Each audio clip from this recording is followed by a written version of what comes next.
La pluie s'abattait sans relâche sur les baies vitrées de la boutique huppée du centre-ville, transformant les néons en aquarelles dégoulinantes sur le verre froid.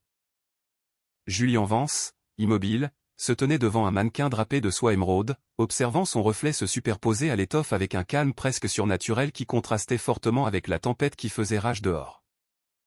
Il ajusta les poignets de son costume gris anthracite sur mesure, ses yeux sombres et analytiques scrutant les alentours, non pas pour en apprécier l'esthétique, mais instinctivement à la recherche d'issues et de points de vue stratégiques. Ce soir n'était pas une mission de sécurité nationale, mais quelque chose de bien plus terrifiant et d'essentiel à ses yeux, le bal de promo de sa fille Maya. L'intérieur de la boutique exhalait un parfum de cuir précieux, de lavande séchée et de ce silence particulier que seule la vieille bourgeoisie peut offrir, un havre de paix loin du chaos urbain auquel Julian s'accordait rarement. La vendeuse, une femme d'un certain âge aux lunettes à monture épaisse et au regard perçant, apporta la robe choisie avec une déférence quasi religieuse et la déposa sur le comptoir en acajou poli. Julian hocha la tête avec un léger sourire, imaginant l'expression de Maya en découvrant le vêtement dont ils avaient parlé pendant des mois, cette nuance de vert si particulière qui sublimait son teint et ses yeux. Pourtant, cette quiétude était fragile, une illusion de sécurité sur le point d'être brisée par l'irruption d'une réalité bien plus laide et cruelle que la pluie. Dehors, les gyrophares d'une voiture de police déchiraient la pénombre du soir, projetant des ombres rythmées et violentes qui dansaient sur les étagères minimalistes. L'agent Derek Thorne sortit du véhicule avec la lourdeur de quelqu'un qui manie son autorité comme une matraque, la main instinctivement posée sur sa ceinture de service, les yeux plissés. À travers la vitre, il aperçut Julian, un homme noir, grand et athlétique, seul dans un magasin où les prix dépassaient le salaire mensuel d'un policier moyen. Dans l'esprit étriqué et empreint de préjugés de Thorne, l'équation était simple et injuste, cet homme n'avait rien à faire là, et sa simple présence constituait une infraction qui exigeait une intervention immédiate. La sonnette retentit d'une gaieté discordante lorsque Thorne fit irruption dans le magasin, apportant avec lui une odeur d'ozone, d'asphalte mouillé et une hostilité à peine contenue. La vendeuse se raidit visiblement, son sourire professionnel vacillant sous l'effet de l'énergie agressive émanant du policier, mais Julian ne se retourna même pas immédiatement, terminant de signer le reçu avec un stylo plume. Ses mouvements étaient fluides et délibérés, dépourvus de la nervosité que Thorne s'attendait à trouver chez ses cibles habituelles, ce qui ne fit qu'attiser davantage l'arrogance de l'agent. Thorne fit 2 pas lourds vers le comptoir, envahissant l'espace personnel de Julian avec une intention manifeste d'intimidation, le menton levé dans un geste de défi. Le silence s'étira jusqu'à devenir pesant avant que Thorne ne prenne la parole, sa voix empreinte d'un sarcasme corrosif qui se voulait autoritaire mais qui trahissait une profonde insécurité. Il demanda à Julian s'il était perdu ou s'il avait simplement décidé d'entrer pour jeter un œil à des choses manifestement hors de sa portée, ignorant délibérément la carte de crédit en platine posée sur le comptoir. Julian se tourna lentement, le visage impassible, et observa Thorne avec la même indifférence clinique qu'il aurait affichée pour évaluer une menace mineure à un poste de sécurité. D'une voix grave et maîtrisée, il répondit qu'il achetait un cadeau pour sa fille et suggéra poliment à l'agent de poursuivre sa ronde s'il n'y avait pas d'urgence réelle. Ce calme, ce refus de se soumettre au scénario de peur et de soumission que Thorne avait imaginé, fut l'élément déclencheur qui brisa le fragile équilibre du policier. Thorne renifla, un rire court et déplaisant, et exigea de voir une pièce d'identité, prétendant vaguement qu'il y avait eu des signalements d'activité suspecte dans le secteur et que Julian correspondait à la description. C'était un mensonge flagrant, un instrument de pouvoir utilisé pour humilier, et les 2 hommes le savaient parfaitement à cet instant chargé d'électricité statique. Julian soupira presque imperceptiblement, calculant les variables, il pouvait désarmer Thorne en 3 secondes, le neutraliser en 5, mais cela gâcherait la soirée de Maya et déclencherait un cirque médiatique que sa position ne lui permettrait pas. Avec des gestes lents et prémonitoires pour ne pas alarmer l'homme armé et nerveux qui se tenait devant lui, Julian glissa la main dans sa veste pour prendre son portefeuille. Thorne, interprétant le geste à travers le prisme de sa propre panique et de ses préjugés, recula d'un pas et fouilla dans son étui à portefeuille, lui criant de montrer ses mains. La vendeuse étouffa un cri, portant ses mains à sa bouche, tandis que l'atmosphère du magasin basculait de la tension sociale au danger physique imminent. Julian se figea, levant légèrement les mains, paumes ouvertes, montrant qu'il n'avait rien, les yeux rivés sur ceux de Thorne, lui adressant un avertissement silencieux, « Tu es en train de faire la plus grosse erreur de ta vie. » Thorne, sentant qu'il perdait le contrôle de la situation malgré son arme et son insigne, décida d'envenimer les choses pour réaffirmer son autorité sur l'homme élégant qui se tenait devant lui. Il ordonna à Julian de se retourner et de poser les mains sur le comptoir, puis sortit les menottes avec un clic métallique qui résonna comme un coup de feu dans le magasin silencieux. Julien obéit, non par peur, mais par une discipline stratégique inébranlable, comprenant que toute résistance physique ne ferait que justifier la violence de l'agent aux yeux du système. Il sentit l'acier froid se refermer sur ses poignets, un rappel tangible des injustices auxquelles, même au sein de son élite, il ne pouvait échapper. Tandis que Thorne énumérait ses droits d'un ton précipité et agressif, poussant Julien vers la sortie sous une pluie battante, un petit voyant rouge clignota sur la montre de Julien. Il s'agissait d'un appareil de communication crypté de qualité militaire, et non d'une simple montre connectée, et il vibrait selon un schéma spécifique indiquant une priorité de niveau 1. L'agent, remarquant l'appareil, tenta de le lui arracher du poignet, le prenant pour un autre objet de luxe volé ou une pièce à conviction. Julien se raidit pour la première fois, avertissant d'une voix glaciale que toucher à cet appareil constituerait une violation de la sécurité fédérale, mais Thorne, aveuglé par son arrogance, rit et le poussa vers la voiture de patrouille. Le trajet jusqu'au commissariat fut court et silencieux. Julien observait la ville à travers la grille de sécurité, son esprit s'emballant, passant en revue plusieurs scénarios à la fois. Il ne s'inquiétait pas pour sa sécurité physique, il était préoccupé par le temps, par la promesse faite à Maya et par la stupidité abyssale du conducteur. Thorne tapotait du doigt sur le volant, savourant sa victoire, persuadé d'avoir arrêté un escroc de haut vol, ignorant qu'il venait en réalité de kidnapper le chef de la sécurité des services secrets.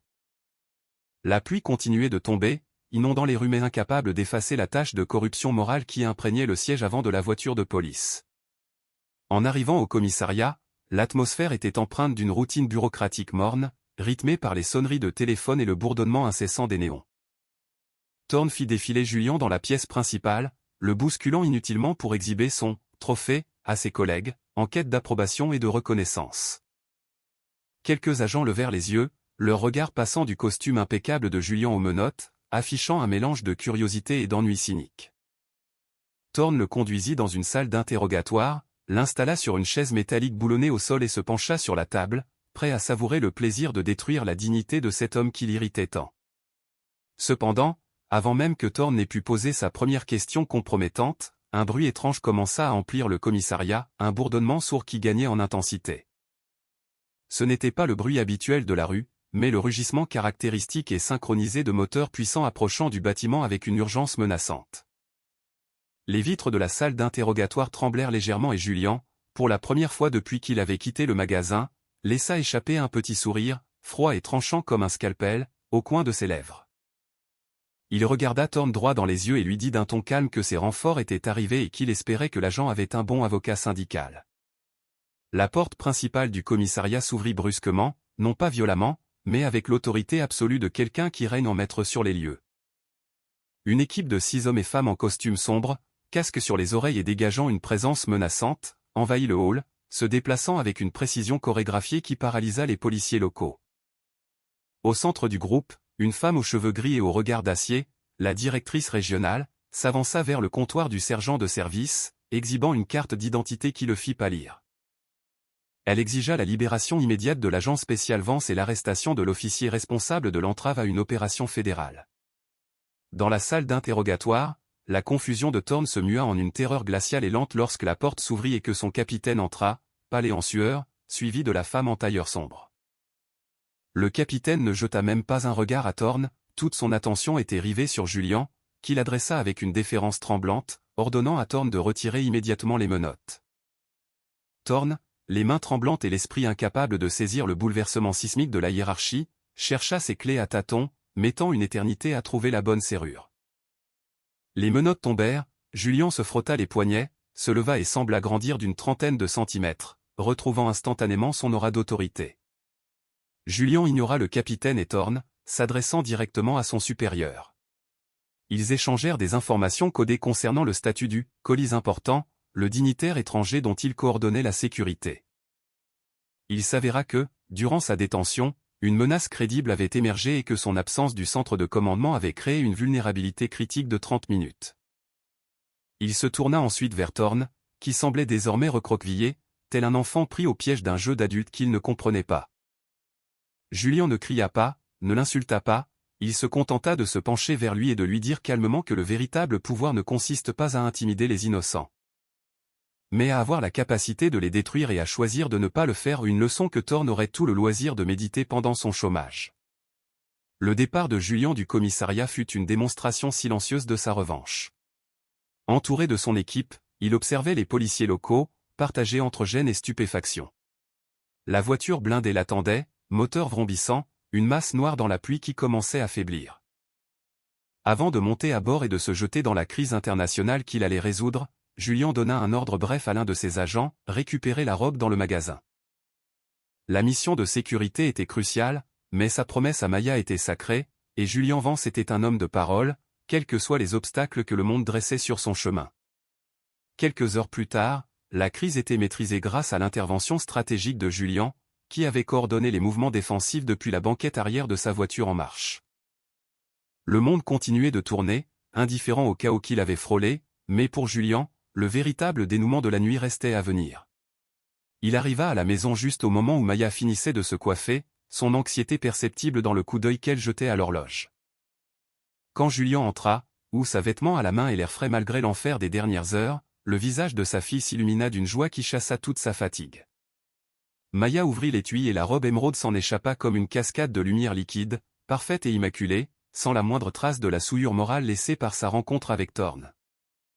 Elle la serra fort contre elle, murmurant des remerciements, remarquant vaguement les marques rouges au poignet de son père, mais sans poser de questions, certaine qu'il se tenait toujours entre elle et les ténèbres. Julian la regarda monter s'habiller, sentant le poids du pistolet sous son étui d'épaule et l'amour intense qui l'envahissait. Il savait qu'il ne pourrait pas la protéger éternellement du racisme et de la bêtise du monde, mais ce soir-là, au moins, il avait remporté une victoire importante. Quand Maya sortit enfin de la voiture, métamorphosée en une vision d'élégance et de jeunesse, Julian sentit une émotion intense lui nouer la gorge, une émotion qu'aucune menace terroriste n'avait jamais réussi à provoquer. Il l'aida à placer le bouquet à son poignet, ses grandes mains puissantes caressant avec une infinie délicatesse la peau de sa fille. Dehors, la limousine de location attendait, et le ciel s'était dégagé, dévoilant une tapisserie d'étoiles au-dessus de la ville. Julian l'accompagna jusqu'à la portière, la regardant monter dans la voiture avec ses amis. Leur rire résonnait dans la nuit, libre et insouciant, le plus beau son qu'il puisse imaginer. Alors que les feux arrière de la limousine disparaissaient à l'horizon, le téléphone de Julian vibra de nouveau, un rapport complémentaire concernant l'agent Thorne.